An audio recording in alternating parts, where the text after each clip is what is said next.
On Sports Podcast. Today we're going to be talking about the NFL playoffs are finally here. It's Wild Card Weekend. Please like and subscribe and follow us on Twitter. And welcome to the 2019 podcast. And I'll give this podcast to my brother. It's Wild Card Weekend. Win, you advance. Lose, you go home. And we have 4 games on the docket of Wild Card Weekend. And I'll give you who I think is going to win them and winners and losers for tomorrow and Sunday, for Saturday and Sunday games in the NFL. And first, I want to welcome everybody to the new year, 2019. Hope it is a wonderful, hope it is everything you hope it will be. Hope it's a great year for you. Hope it's a great year for me as well. But we are going to go over the playoff schedule for 2019. The wild card round is coming up. And first game on the docket, the Colts at the Texans. And to say right now, as I'm filming it, that the Colts have a 21-7 lead over the Texans is very surprising to me. I thought the Texans were going to get the win because they were at home, but looks like Indianapolis is going to move on out of the wild card round. So that will be a big win for them if that score holds up. The game that'll take place later on Saturday night, Cowboys and the Seahawks. I'm going to pick the Cowboys to get the win over the Seahawks. I think Dallas will get this one. They're at home. It's a different Cowboys team than when they played the Cowboys in Seattle.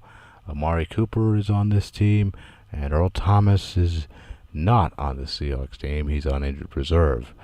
It'll be a different Cowboys game this time around. Probably the only Cowboys playoff home game they will get, unless they play the Philadelphia Eagles for the NFC Championship. And the games on Sunday, we got the Chargers taking on the Baltimore Ravens. I've really been impressed by the quarterback play of Lamar Jackson, and I really think that Baltimore should probably move on from Joe Flacco. Lamar Jackson, he can run, he can throw, he's got a great arm, and he was a great prospect coming out of Louisville, and he's going to be a good one for a while, it looks like. But with these rookie quarterbacks, the solutions to them, first years they always seem to dominate, and then the second year, that's usually when you can scheme and build defenses around them. That's when it gets hard. Your second year in the league, when there's tape on you, that's when it's hard to be a professional quarterback. And the final game for Wild Card Weekend, playing the Philadelphia Eagles taking on the Chicago Bears. And I'm going to pick the Bears to get the W over the Eagles, but it's going to be this Eagles team just got in by the skin of their teeth. And Dallas did their part to eliminate Philadelphia with a sweep, a season series sweep, but the Eagles still got in. Carson Wentz injured. In comes Nick Foles, and the Eagles look like they are ready to make another deep run, ready to go back to the Super Bowl. So the Eagles, I've said openly that for this Seattle-Dallas game that Russell Wilson scares me. But if I'm a Bears fan, I should say Nick Foles scares the Bears too. And it will be interesting to see. The Eagles have 2 legit quarterbacks that can run their offense at a high level. What will they do with them when that time comes, when Foles is projected to hit free agency and Carson Wentz is still projected to be the man in Philly? But for the Dallas-Seattle game, Russell Wilson scares me. He is a legit playmaker. When the play breaks down in the pocket, he can tuck it and run. And then when the Seahawks are running the football with their running back, Thomas Rawls, Russell Wilson, their starting quarterback, is out there throwing blocks, which is something that I have never seen before. And it seems to be working for the Seahawks. Rawls is one of the best running backs in the league. And Seattle, they are trying to recapture the glory days of the Legion of Boom, when they won the Super Bowl over the Broncos. That was Super Bowl 48 that the Broncos lost to the Seahawks, and where the Seahawks smashed Denver. And then, of course, Super Bowl 49, where the Patriots and Seahawks were playing. And, of course, everyone remembers when Marshawn Lynch failed to get the ball. They failed to run the ball with Marshawn Lynch. With the ball at the 1-yard line, Wilson drops back to throw. The pass is intercepted by Mr. Butler, and then they sit him on the bench against the Eagles. And it was a curious decision, to say the least, and it will be forever scrutinized because the Eagles won the Super Bowl. Of course, Nick Foles, the quarterback, caught a touchdown pass, the first touchdown pass caught by a quarterback in the history of the Super Bowl, and the rest is history. So those are my predictions for the games to take place later on. Picking the Cowboys to win. I'm also picking the Bears to win, and I'm picking the Ravens to win as well. So, is the Pittsburgh Steelers Antonio Brown relationship now apparently broken beyond repair? Now that the Pittsburgh Steelers have missed the playoffs, and Antonio Brown apparently did not play the final week of the season. He was listed as having an injury, but apparently that was not the case. Apparently what actually happened, a case of bruised ego, is what is apparently leading to the end of the Antonio Brown era in Pittsburgh. The same thing that led to the end of the Kawhi Leonard era in San Antonio.